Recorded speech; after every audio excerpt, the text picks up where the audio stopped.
जहाँ पर दूसरी ओर सभी प्रिंसिपल अपने स्टूडेंट्स को संभाल रहे थे और उन्हें बचाने की कोशिश कर रहे थे। वहीं दूसरी तरफ ये अपने स्टूडेंट्स के साथ में उन्हें भी मारने की कोशिश कर रहा था। वह दोनों ये सोच रहे थे कि आखिरकार किसने इस मूर्ख को मास्टर टीचर अकेडमी का प्रिंसिपल बना दिया। क्या उसके अंदर दिमाग विमाग नहीं था? आप दोनों कुछ ज्यादा ही सोच रहे हैं। हाँ, मैं मानता हूँ कि आप दोनों ने 2 दिन तक बहुत ज्यादा मेहनत की है यहाँ पर एक अच्छा सा एग्जिट ढूंढने की, लेकिन आप नहीं कर पाए। तो इसका मतलब ये थोड़ी ना है कि मैं भी नहीं कर पाऊंगा।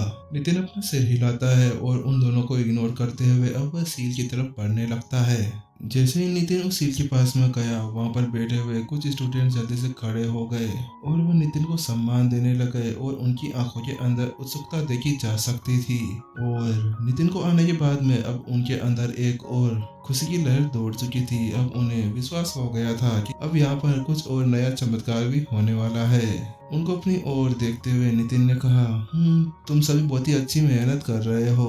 नितिन की बात सुनने के बाद में एक छात्र ने जल्दी से जवाब दिया, प्रिंसिपल नितिन, हम मास्टर टीचर्स हैं और हम मानव जाति के लिए कुछ भी कर सकते हैं, चाहे से हमें मरना ही क्यों ना पड़े। वहीं दूसरी तरफ जल्दी से कमलेश आगे बढ़ता है और वो अपने टीचर से कहता है, टीचर, हम उसे ऐसा नहीं करने दे सकते क्योंकि वह हमारी बात समझने का नाम नहीं ले रहा और हमें यहाँ पर 2 दिन हो गए हैं लेकिन हम अभी तक भी एग्जिट नहीं ढूंढ पाए। ऐसा कोई रास्ता नहीं है जिसके साथ में वह यहाँ पर एक एग्जिट ढूंढ पाएगा, क्योंकि वह तो एक 6 स्टार फॉर्मेशन मास्टर है, तो वह क्या ही कर पाएगा। और उसके सामने जो सील है वह एक ग्रेड 7 की सील है। अरे तुम थोड़ी देर शांत रहो। वैसे भी उसको करने तो, अगर वो कोशिश करना चाहता है तो कोई बात नहीं, क्योंकि अगर वह कोशिश करता है और ढूंढ लेता है तो हमारे लिए अच्छा है, लेकिन अगर उसे कुछ नहीं मिलता है तो वह पीछे हट जाएगा। जाफर की बात सुनने के बाद में कमलेश ने अपना सिर हिला दिया। टीचर, आप ऐसे सही तो कह रहे हैं, लेकिन अगर ऐसा हुआ उसे कोई एग्जिट नहीं मिला और उसके बाद में भी जबरदस्ती उसने सील के अंदर कोई छेद बनाने की कोशिश की, तो आपको पता है ना कि यहाँ पर क्या होगा। हाँ कमलेश, तुम सही कह रहे हो, लेकिन तुम्हें पता है ना, उस फॉर्मेशन के अंदर छेद बनाने के लिए कुछ एनर्जी और थोड़ा बहुत समय भी लगेगा, तो उसके अंदर हमारे पास टाइम होगा कि हम उसे रोक पाए। अब नितिन उस सील के पास में पहुंच चुका था और वहां पर जाने के बाद में उसने आई ऑफ इनसाइट एक्टिवेट करी और उसके साथ में जब उसकी आंखें खाली थी, अब वहीं पर ही उसके अंदर हरी हरी धारियां चलने लगी थी। और उसके साथ में नितिन ने उस सील को देखा तो वह उस सील को देखने के बाद में थोड़ा सा निराश हो गया। मैं अपनी आई ऑफ इनसाइट के साथ में इसे नहीं देख सकता। मैं इसका पता नहीं लगा सकता कि कहाँ पर हमें एक एग्जिट बनाना चाहिए, क्योंकि वास्तव में ये ग्रेड 8 से भी ऊपर की फॉर्मेशन है और मेरे पास में ग्रेड 7 की ही जानकारी है, तो मैं इसके साथ में ऐसा कुछ भी नहीं कर सकता। अब तो मुझे अपनी स्वर्ग की लाइब्रेरी का यूज करना होगा, लेकिन उसके अंदर भी तो एक प्रॉब्लम है। मुझे पहले इस सील को एक्टिवेट होने का वेट करना होगा, उसके बाद में ही मैं एक बुक बना पाऊंगा। अब नितिन वहीं पर ही खड़े खड़े सोचने लगा कि मुझे यहाँ पर क्या करना चाहिए। वहीं दूसरी तरफ कमलेश और जाफर दोनों उसे देखकर चौंक गए। आखिरकार ये करना क्या चाहता है? वह तो कोई कंपास का यूज भी नहीं कर रहा। टीचर, क्या ये बिना कंपास के ही इस फॉर्मेशन के बारे में सब कुछ जान लेगा? कमलेश की बात सुनने के बाद में जाफर ने कहा, मुझे ऐसा लगता है कि इसके पास में कोई नई टेक्निक होगी जिसका वो यूज कर रहा होगा। चलो हम भी देख लेते हैं आखिरकार ये करेगा क्या। वह इनसे बातें कर ही रहे थे कि अचानक से जाफर की ध्यान जल्दी से रिद्धि की तरफ जाता है और उसकी आंखें फटी की फटी रह जाती है। वो कहता है, उधर देखो, वो पागल क्या करने जा रहा है। जैसे ही अब सभी उस तरफ देखते हैं, अब सब अपनी जगह पर जम जाते हैं, क्योंकि इस समय नितिन अपने हाथों के अंदर एक बड़ा सा पत्थर उठाए हुए था। बस वो फेंकने का ही वेट कर रहा था। जहाँ पे नितिन एक बड़ा सा पत्थर लेकर खड़ा था उस सील के ऊपर फेंकने के लिए, वहीं दूसरी तरफ उसको देखने के बाद में सभी की सांसें उसी की जगह पर रुक गई थी और सभी की आंखें फटी की फटी रह गई थी। जाफर जल्दी से राके कमलेश से कहता, कमलेश ये क्या कर रहा है, इसको रोको वरना यहाँ पे ये सभी को मरवाएगा। आखिरकार ये करना क्या चाहता है, इसकी सड़क गई क्या या पेस वेस ढीला हो गया है? क्योंकि हम सब तो यहाँ पर इतनी देर से इसे कंपास के साथ में रोकने के लिए कुछ तैयारी कर रहे थे, लेकिन ये तो यहाँ पर इसको रोक नहीं रहा, इसको सक्रिय करने की कोशिश कर रहा है। क्योंकि इतने समय पहले जब ये सील बिल्कुल आराम से बैठी थी, तब तो इसको तब भी इसको पूरी तरह से कंट्रोल करने के अंदर 20,000 स्टूडेंट्स लग गए थे, लेकिन अब अगर इसको ये सक्रिय कर देगा तो फिर तो ये हमारे बस से ही बाहर चली जाएगी। आखिरकार ये ऐसे फालतू के आइडियाज कहाँ से लेकर आ रहा है? क्या वास्तव में ये एक 6 स्टार फॉर्मेशन मास्टर है? मुझे तो इसके ऊपर कोई विश्वास नहीं हो रहा। लेकिन अब कमलेश आगे बढ़ने लगा था, लेकिन अब उसको बहुत ही ज्यादा देर हो चुकी थी, क्योंकि नितिन ने पहले ही वो बड़ा सारा पत्थर उस फॉर्मेशन के ऊपर फेंक दिया था।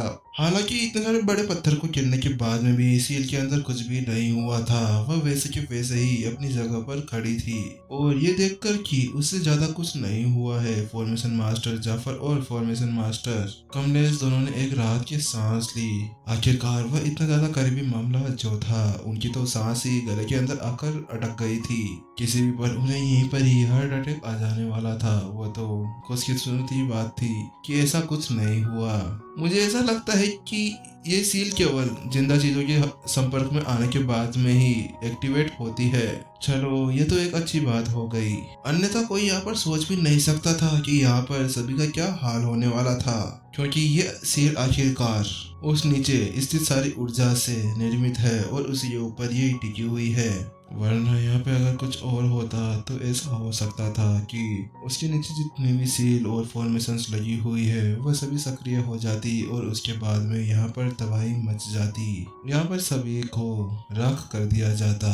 वहीं जहाँ पर सभी मास्टर टीचर्स इस तरह से बातें कर रहे थे और फॉर्मेशन मास्टर और कल्पेश दोनों एक दूसरे के साथ में उस चीज के लिए एक अच्छी सी मुस्कान के साथ में खड़े थे, वहीं दूसरी तरफ नितिन ने अपने हाथ के इशारे से होंगन के स्टूडेंट्स की तरफ इशारा किया और उनमें से एक स्टूडेंट जल्दी से भागते हुए उसके पास आ गया। उसके बाद में नितिन थोड़ा सा आगे झुका और उसने अपने सामने खड़े हुए उस मास्टर टीचर की कानों के अंदर कुछ फुसफुसाया। एक पल के लिए तो वो स्टूडेंट भी थोड़ा सा जिसका, लेकिन फिर उसके बाद में उसके अंदर हौसला आ गया और बिना किसी हिचकिचाते हुए वह चिल्लाया और जोर से फॉर्मेशन की तरफ भागने लगा।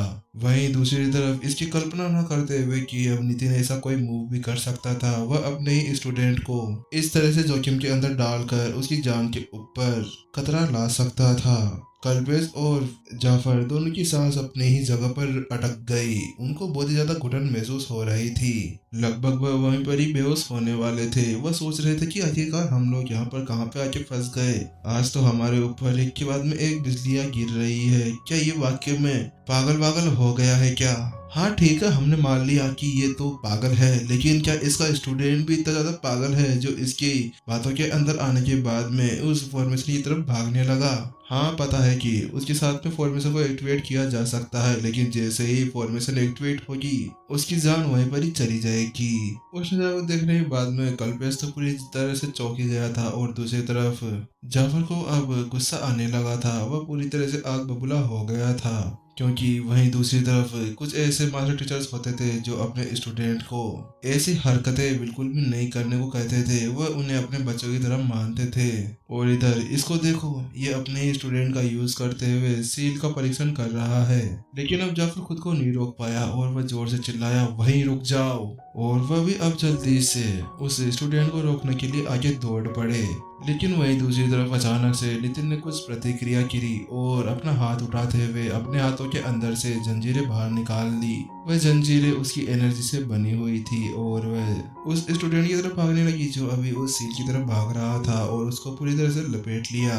जैसे ही वह सील के संपर्क के अंदर आने वाला था, अचानक से नितिन ने उसे पीछे की तरफ खींच लिया। वहीं दूसरी तरफ अपने आसपास में कोई जीवित चीज को देखते हुए सील के अंदर भी जान आने लगी। उसके अंदर से अब रोशनी बाहर निकलने लगी थी। हालांकि जाफर की चिंता से अलग वहीं सील के अंदर जो एनर्जी अभी ऊपर आ रही थी वो वापस से शांत हो गई। ऐसा लग रहा था कि जैसे कि उसको एक्टिवेट होने का पूरा टाइम ही नहीं मिला, क्योंकि नितिन ने पहले ही अपने स्टूडेंट को वापस पीछे खींच लिया था। और वहीं दूसरी तरफ नितिन के इस तरह के मुंह को देखने के बाद में जाफर और कल्पेश दोनों की आंखें फटी की फटी रह गई। वाह क्या बात है, क्या नियंत्रण किया है। क्योंकि अगर उस स्टूडेंट को सही समय पर वापस से पीछे नहीं खींचा जाता तो वह वहीं पर ही मर जाता। और इसके लिए विवेक की आंख की जरूरत होती है।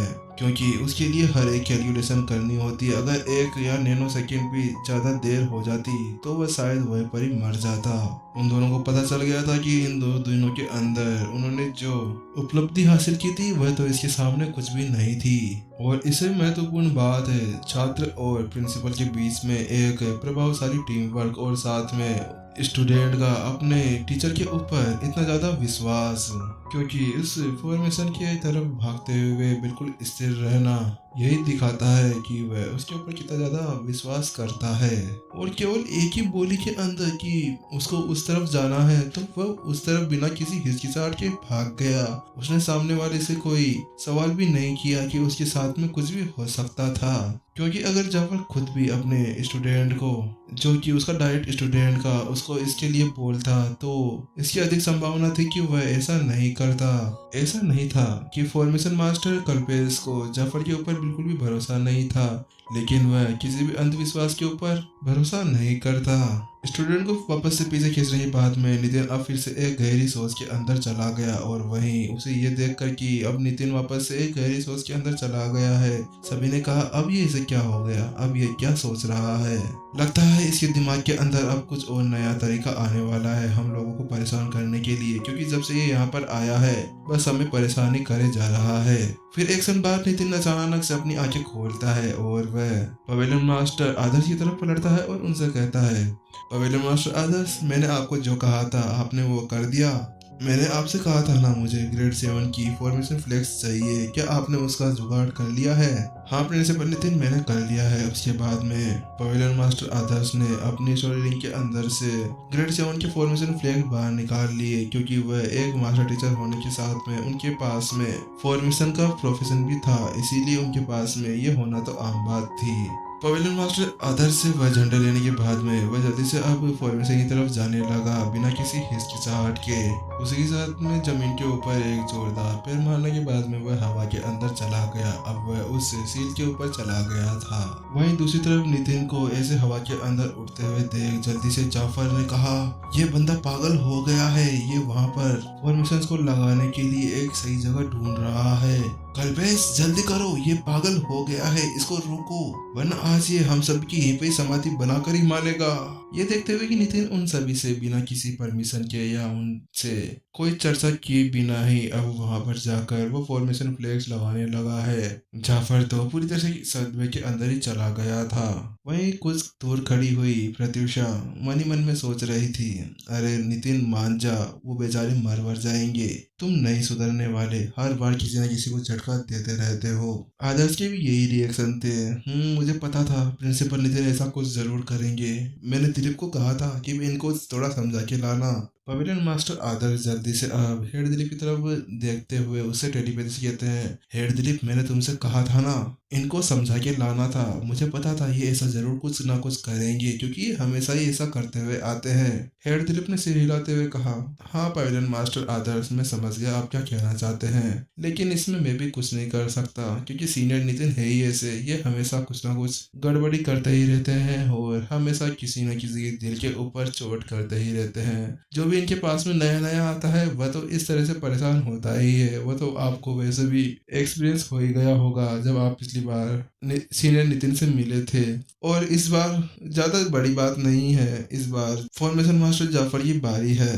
कोई बात नहीं, उन्हें देखने दो, वो जो कर रहे हैं उन्हें करने दो, हम उनके बीच में नहीं आते हैं। हाँ ठीक है, वैसे ही मुझे पता है कि नितिन हमारी बात नहीं सुनने वाले, तो फिर उन्हें अपने मन की ही करने दो, मुझे तो लगता है कि वह जरूर कुछ ना कुछ कर लेंगे।